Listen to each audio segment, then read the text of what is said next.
Ciao a tutti, oggi super sorpresa, siamo qui con il giornalista ma soprattutto scrittore Nicky Marcelli. Ciao Nicky.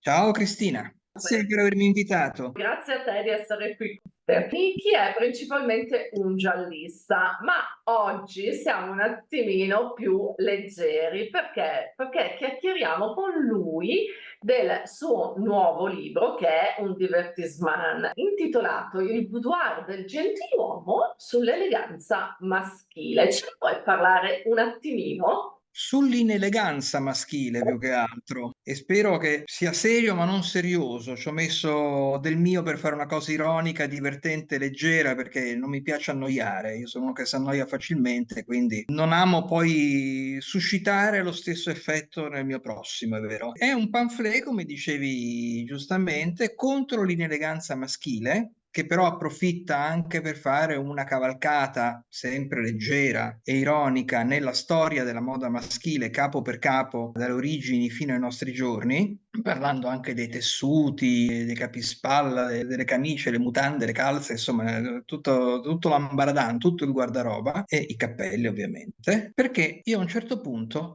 mi sono reso conto che l'umanità e soprattutto la parte maschile dell'umanità da qualche anno a questa parte si veste sempre peggio. È sempre peggio vestita, soprattutto d'estate. Con la bella stagione io mi trovavo ad osservare magari delle coppie dove lei la vedevi carina con un vestitino carino, due fili di trucco, che si vedeva che ci teneva. Lui che le camminava accanto con i pinocchietti o comunque i calzoncini corti, le ciabatte, la maglietta con la pubblicità dell'elettrauto, magari il cappello da baseball con la visiera girata all'indietro da bambino scemo, mancava solo che ciancicasse una gomma. La versione meno elegante sembra diventata soprattutto, ripeto, d'estate, delle divise verde oliva che si mettevano i cinesi all'epoca di Mao, che erano tutti vestiti con questa giacca e questi pantaloni verde oliva e il cappello tutti uguali, ma questi sono vestiti tutti uguali molto peggio, perché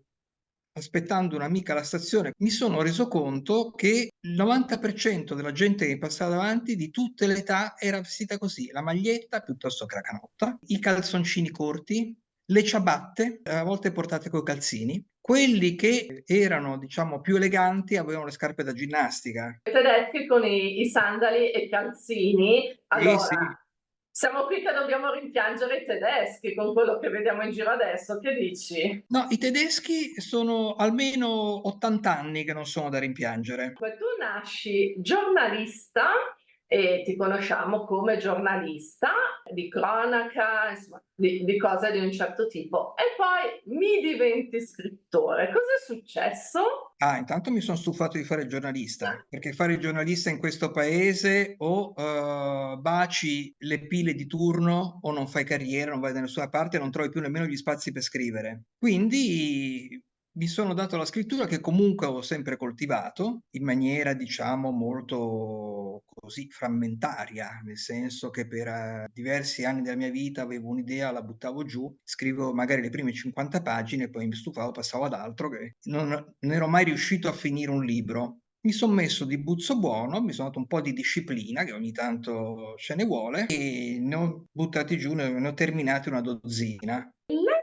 differenza fra la genesi di un libro e di una serie di libri è come si produce scrittura, perché tu non soltanto hai scritto dei libri, tra virgolette, singoli, ma anche delle piccole serie di libri. Come ti immetti nel processo creativo del libro singolo che tu immagini già che inizia e finisce e quello sarà, e invece di un libro che magari avrà una sorta di capitolo 2, capitolo 3, capitolo 4. Intanto ho scritto più saghe che libri singoli, che ho scritto una saga di avventura che è quella che è la saga della Contessa Rossa, di cui sto terminando il quarto volume, finendo di scrivere il quarto volume. Poi ho scritto dei gialli, uno singolo e due che sono con la stessa protagonista e ho già in mente almeno altri due o tre. I gialli, in questo caso, trovi che differiscano sia come processo creativo che come costruzione della storia? In che cosa? Rispetto magari a dei libri più raccontati, penso poi ne parliamo a quelli di cucina.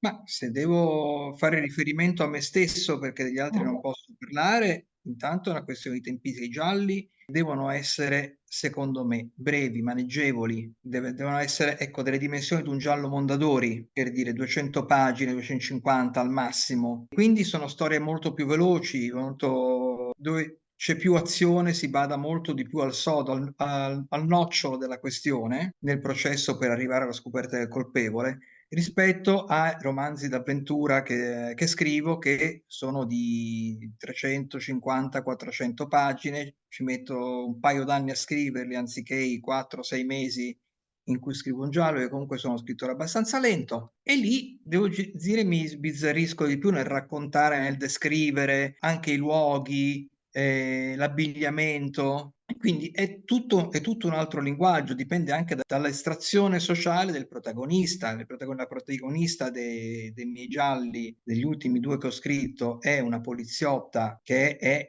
della media borghesia, se non meno, quindi ha un determinato tipo di linguaggio, un determinato tipo di cultura, mentre invece, come dice il titolo stesso della saga, del primo libro della saga, la Contessa Rossa è un'altra fila di palchi. Nei gialli, una domanda simpatica. Tu che li scrivi all'inizio, sai già chi è il colpevole o un pochino segui come si sviluppa la storia ed è quasi una sorpresa anche per te? La seconda che hai detto, ma non soltanto nei gialli, a parte i due libri di cucina che è una raccolta di ricette, sono due raccolte di ricette, e questo pamphlet che è un saggio, bene o male sapevo dove volevo andare a parare. Nei racconti, nei romanzi, sia nei gialli che nei romanzi di avventura, io parto con un'idea, magari da un titolo, magari da un buon inizio, un buon incipit, e poi piano piano, mentre vado avanti, costruisco i personaggi e a un certo punto arrivo anche a intuire chi può essere il colpevole. In quel caso vado poi in quella direzione. Attenzione che a volte, come mi diceva Luce d'Eramo, dice i personaggi ti portano dove vogliono, i personaggi mi prendono anche per i fondelli, perché io penso che il colpevole sia quello, invece all'ultimo scopro che è un altro. E questo porta il lettore stesso a entrare man mano nella storia, a farsi delle domande e a scoprire il colpevole con un meccanismo, trovo, di più della sorpresa. Tu come stimoli in un processo creativo di questo tipo, quindi molto spontaneo, la tua creatività? Cioè, ci sono dei meccanismi che utilizzi oppure è proprio un flusso che ti viene? La droga, è ovvio. E con questo ci porti a casa tutti. A parte quello, innanzitutto ci deve essere il sole. Ovviamente era una battuta. Ovviamente ci deve essere il sole, che sono meteoropatico. Se è nuvolo io non combino nulla, mi spiaggio davanti alla televisione cercando un film dove ambientato in estate per vedere il sole almeno sullo schermo. Quindi ci deve essere il sole, e dipende, ogni tanto può essere una sensazione, può essere un'idea, un flash, qualche cosa attorno appunto a cui io costruisco poi una storia. Mi è capitato di scrivere in un libro che al momento è ancora inedito, che non è un giallo, potrebbe essere un romanzo di formazione. Io stavo viaggiando in macchina per i fatti miei e a un certo punto è venuto in mente questo finale. Ho lavorato sul finale intanto durante il viaggio e poi dico, questo finale ho cominciato a scrivere quello che era successo per arrivare poi a quel finale. Quindi un percorso creativo completamente a ritroso. In questo caso sì, ma non con flashback, cioè il libro poi quando ho scritto non parte dal finale, il finale è il finale. Però tu hai ripercorso tutta la, diciamo, la via al contrario per trovare invece che il finale, in questo caso l'inizio. Gli altri due libri, quelli mi interessano, sul cibo, che appunto sono due raccolte di ricette, sono ricette di famiglia, sono ricette dei ricordi. Come è nata questa voglia del non uno che potrebbe essere casuale, però già siamo a due, per cui comunque è un qualcosa che senti, libri di cucina. E lì ci fermiamo perché non sono Gianfranco Vissani, io direi che bastano due libri di ricette, ho già rotto le scatole troppo ai cuochi, a quelli che sanno cucinare veramente. Beh, io mi sono sempre dilettato di cucina e anche mio padre che mi ha insegnato i primi rudimenti ai fornelli.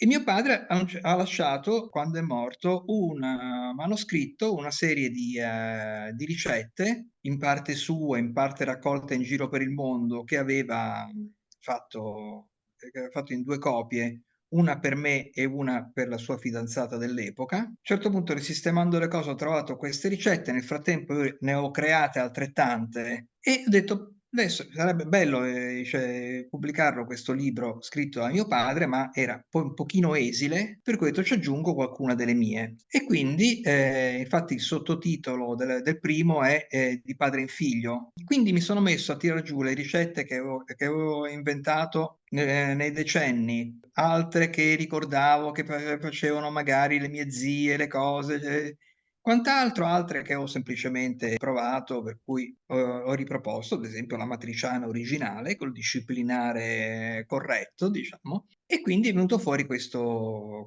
libro. Una mia amica che aveva un giornale online, le è piaciuto, però era un giornale che si occupava di tematiche green. Io non so quanto c'entrasse questo discorso, ma m'ha detto: "Dobbiamo però togliere tutte le ricette con la carne, cioè l'80% del libro, perché io son carnivoro e anche mio padre lo era". Quindi abbiamo messo intanto quelle e nel frattempo io mi sono messo a creare altre ricette sia con la carne, sia senza, per appunto questo giornale, e alla fine è venuto fuori il secondo volume. E poi anche se nel frattempo ho inventato altre 2 o 3 ricette, basta, direi che possiamo accontentarci. I tuoi 3 piatti preferiti e i 3 piatti che pensi di cucinare meglio. I miei 3 piatti preferiti. È una bella domanda perché non sono 3, però ecco, mi butto sul classico e sul banale: la pizza, che però non so cucinare, la lasagna, che mi viene molto bene. Teniamoci sempre sui primi? Non lo so, perché ti direi il filetto ai ferri, lo adoro, però, potrei anche dirti che mi piace tutto quello in cui si trova il tartufo. E invece il piatto cucinato da te per cui sei, tra virgolette, "sicuro al 100% di ricevere complimenti". La pasta alla checca, una cosa Quindi, semplice semplice.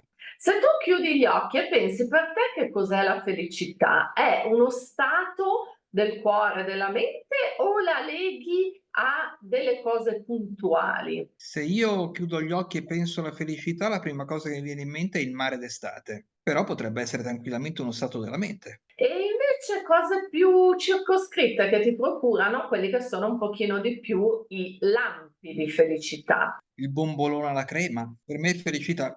No, ecco, ad esempio, da quando m'hanno tolto il bombolone alla crema che prendevo tutti i giorni, adesso lo prendo soltanto il sabato ed è un momento di felicità. E io ho un momento di felicità che non sono più 7 momenti di felicità. Però Quindi, è pieno come erano pieni tutti gli altri 7? se è ben imbottito il bombolone, sì. E invece gli oggetti, ci sono oggetti che ti procurano felicità? Le mie auto d'epoca, ad esempio. Oh, ci racconti un pochino questa passione da dove arriva e Ah, penso coltivata negli anni. coltivata da qualche decennio e arriva innata come tutte le mie passioni. È una delle poche passioni durature che ho, perché io sono di grandi passioni, ma sono dei flash. Poi dopo un po' mi spassiono. Però quelle oramai ce le ho e devo dire che guidarle mi dà piacere, specialmente alcune di loro. Io non ho altre macchine, io ho soltanto una piccola collezione di auto d'epoca francesi, per l'esattezza. C'è anche un'italiana, ma ha bisogno di cure. E guidarle mi dà molto piacere. Altri oggetti che mi danno piacere, beh, ad esempio una bella giacca mi dà piacere. Quanto del piacere è legato all'universo femminile? Alla mia non più tenera età mi è Mh. rimasto soltanto quello che i francesi chiamano le plaisir de le regard, anche perché sono felicemente accasato, quindi probabilmente subirei un'operazione simile a quella che si fanno ai gatti. Se solo deviassi un attimo col discorso, dai. Torniamo invece all'eleganza, perché adesso, cioè, ti chiediamo qualche cosina un attimino più di concreto. Partiamo dalla testa. Tu hai una passione per i cappelli. Sì, ne creo anche, non è che creo proprio delle forme di cappelli, ho un cappellaio artigiano di Siena bravissimo che fa, diciamo, delle variazioni sul tema da me suggerite ai cappelli che solitamente vende. Ad esempio, facciamo 2 linee che sono dedicate soltanto a me, di Fedora e di Panama. Fedora è questo qui come forma, lo dico per per quelli a casa, e il Panama è ovviamente la versione di paglia, dove i nastri non sono quelli di Grosgrain che siamo abituati a vedere su tutti i cappelli. I miei sono di seta, sia per i Fedora che per i Panama, e per i Panama anche sono dei nastri di stampa tradizionale romagnola. Poi li mando al cappellaio, che anche lui li fa, ma forma tutto a mano su stampi antichi, e mi torna poi il prodotto finito. Vediamo man mano che scorrono le immagini, che così anche chi non ha mai visto questo tipo di stampe, che sono veramente particolari sia per la grafia sia per i colori, ecco, pian Ci pianino sono 9 artigiani in tutto il mondo e sono tutti in Romagna che fanno queste che fanno stampe. queste stampe. Invece man mano a scendere, stavo pensando alla giacca, che è un altro capo d'abbigliamento che nel tempo hanno cercato di rendere più sportiva, l'hanno rimaneggiata, poi è andata un pochino giù di moda, e in questo momento la giacca, tu come la vedi? Ma la giacca fa sempre comodo per riprenderla in mano, e quanto alla tipologia della giacca, io non sono razzista, a me piace sia la scuola inglese che la scuola napoletana.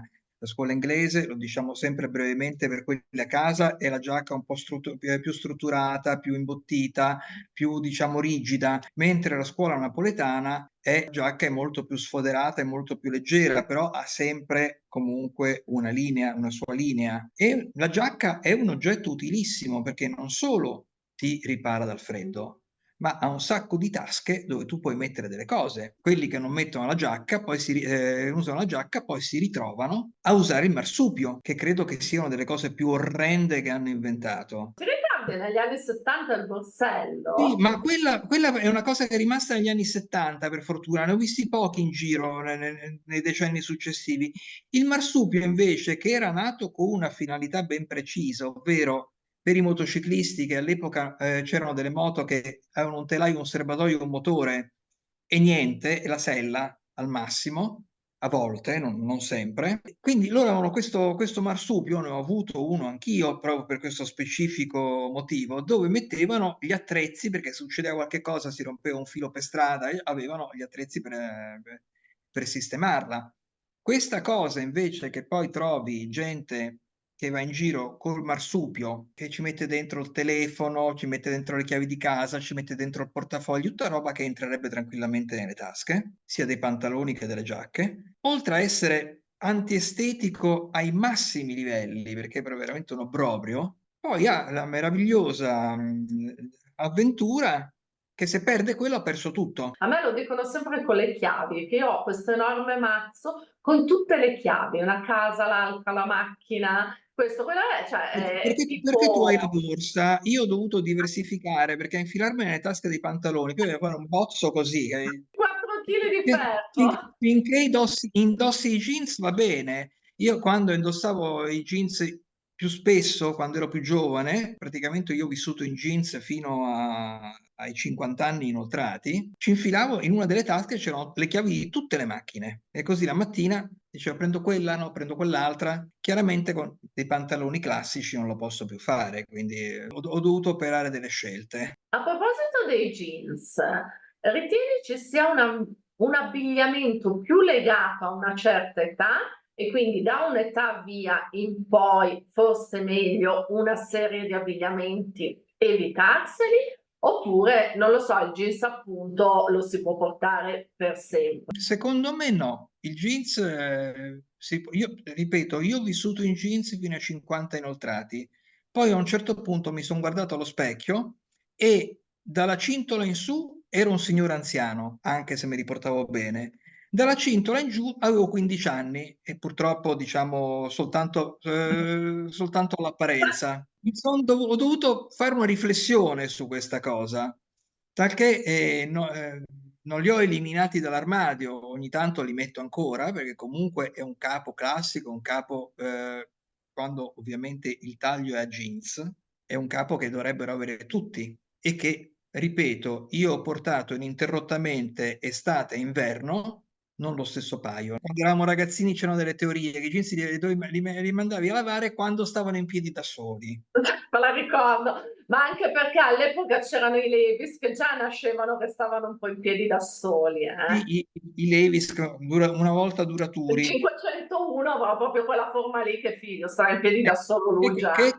quella è la forma classica dei jeans, però adesso se metti in piedi un paio di 501 si afflosciano perché il tessuto purtroppo non è più della stessa qualità, infatti si rompono molto più velocemente. Beh, se calcoli il perché è nato il jeans, era proprio un tessuto da lavoro. Allora, a proposito di dalla cintola in giù, a tuo avviso, quanto gli uomini dovrebbero andare in giro più o meno con le ginocchia scoperte? A che altezza? Calzoncini? Bermuda? Oddio, può capitare che magari estate uno c'ha un paio di pantaloni di lino, inciampa, si rompe il pantalone all'altezza del ginocchio, per cui da quel punto lì a casa va in giro con le ginocchia scoperte. Ma io penso che un uomo sano di mente dovrebbe abolire il pantalone corto al compimento dell'11° anno di età. In Inghilterra te li levano a 8 i pantaloni corti. Io quando ero bambino, diciamo, la prima volta che ho conquistato finalmente i pantaloni lunghi, ho detto, ah, finalmente. Quindi tu dici l'uomo non con le ginocchia di fuori. E nemmeno con le gambe, che di solito sono anche un po' storte, e quando non lo sono, comunque sono coperti di pelame antiestetico. I piedi invece c'è possibilità di tenerli scoperti? Beh, in spiaggia presumo Se, di se- sì. se- se- se sei in spiaggia, sì. Se no, io Altre ritengo occasioni? che gli unici uomini autorizzati a indossare i sandali siano i frati. Hanno il sandalo e il vestito, i frati, quindi sono già a prescindere da uomini particolari. E stavo pensando al discorso della gonna per l'uomo, siamo abituati a vederla come poco femminile, invece io penso sempre agli scozzesi, cioè vabbè che sono delle pezze d'uomo, per cui sarebbero bene, non lo so, anche con un gonnellino Guarda, in paglia.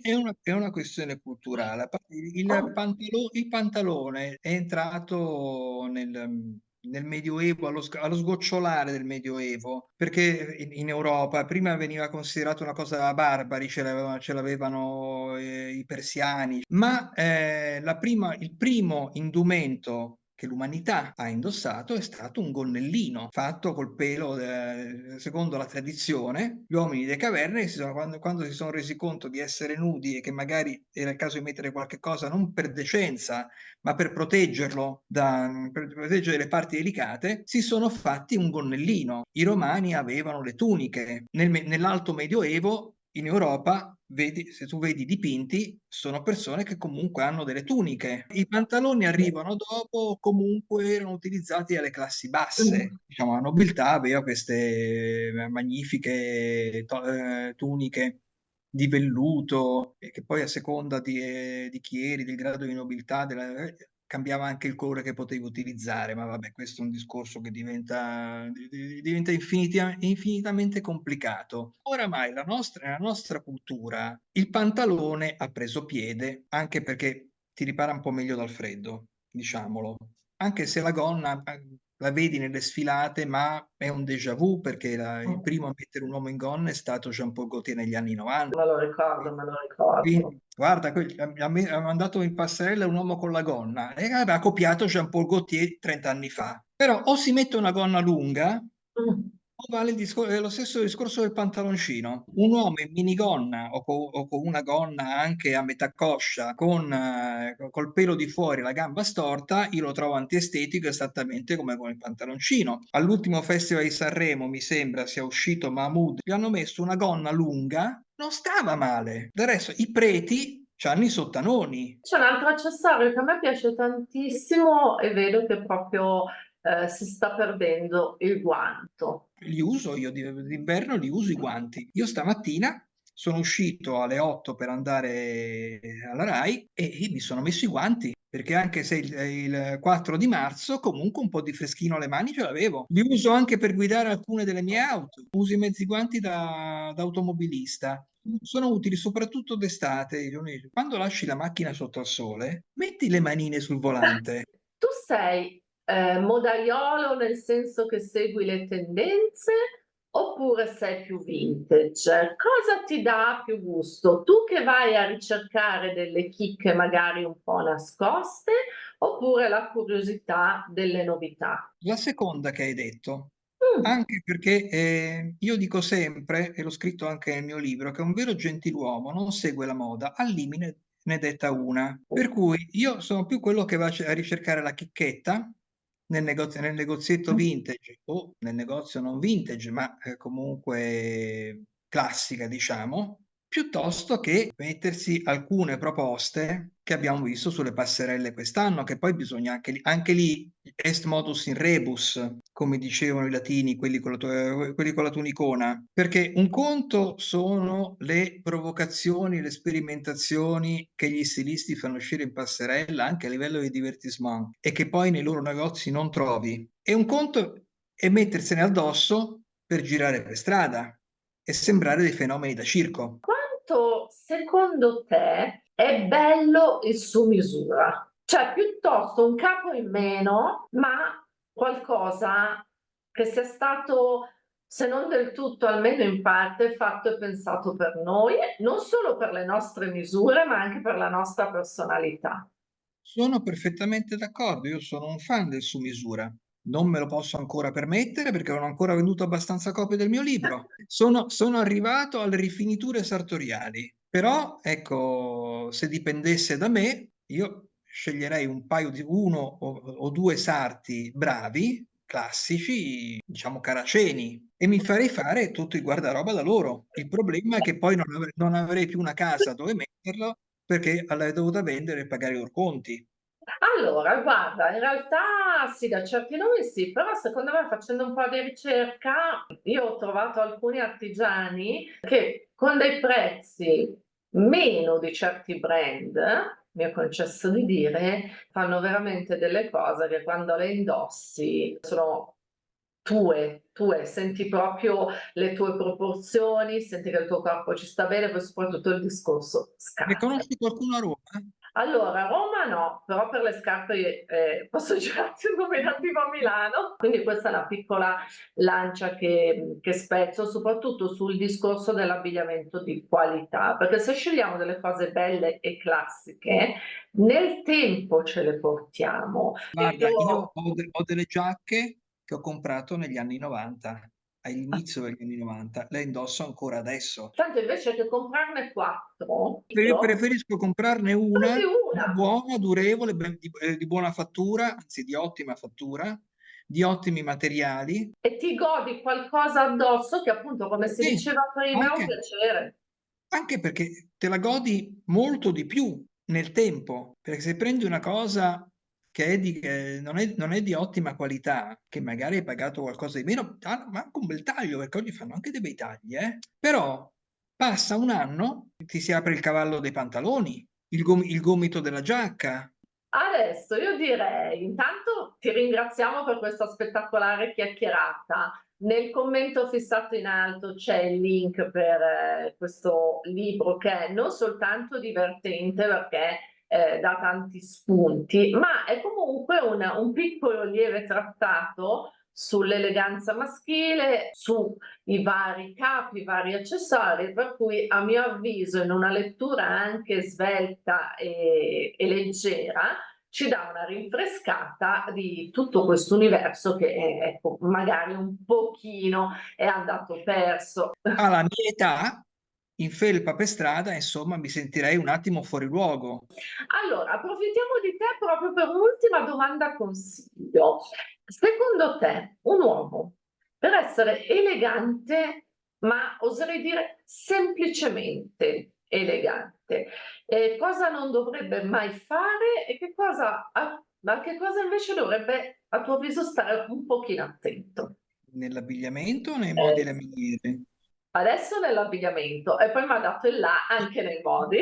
Nell'abbigliamento ovviamente deve cercare di prendere abiti di buon taglio, possibilmente anche di buone stoffe, che non sono tutti carissimi. Ci sono ad esempio alcune catene che fanno abiti in serie, diciamo, eh, che danno, nonostante tutto, a dei prezzi abbordabili, dei materiali buoni. Non saranno il non plus ultra, però non sono fetecchie. Quindi un minimo d'eleganza nell'abito è alla portata di tutti. Poi evita magari, io ho scritto un capitolo in questo libro che è intitolato Mai, ovvero quello che bisogna evitare assolutamente. Abbiamo già parlato dei pantaloni corti, delle ciabatte, dei sandali. Evita di vestirsi in maniera indegna. Insomma, alla fine, per rimettersi un attimo così con un aspetto dignitoso, ci vuole veramente poco. Invece l'eleganza nei modi. Beh, ovviamente evitiamo di ruttare, scorreggiare e metterci le dita nel naso in pubblico. Qualcosa di un attimo più dai, qui penso che ci arrivino tutti, per la carità di anche se ti devo dire che ogni tanto ho visto gente impugnare la forchetta in questo modo. Non si impugna così la forchetta, figli. La forchetta si tiene così. Però va bene. Forse la pietanza gli aveva fatto qualche torto. Volevano ucciderla, ma è già morta. Volevano pugnalarla. È già morta. Se è una bistecca è già morta. È brutto da dire, ma insomma. Allora, È ma così. perché hanno l'istinto del cacciatore, per cui gli secca che non l'hanno catturata loro, e comunque il colpo di grazia glielo devono dare. Oh cielo, allora grazie mille, guarda Niki, sei stato un bijou, la chiacchierata è volata, ci siamo fatti più di mezz'ora così in allegrezza parlando di cose che sembrano facezie e invece, come dico sempre, l'educazione salverà il mondo. La bellezza salverà il mondo, perché la bellezza comprende tutto, comprende l'educazione, comprende l'eleganza. Comprende l'armonia e i modi. Guarda, grazie per questo finale perché proprio sfondi una porta aperta. Quindi ancora veramente grazie di cuore per questa lieve ma non lieve chiacchierata e per essere stato un Grazie a te, ascolto. grazie a te. Grazie e un abbraccio a tutti quanti che ci seguite sempre.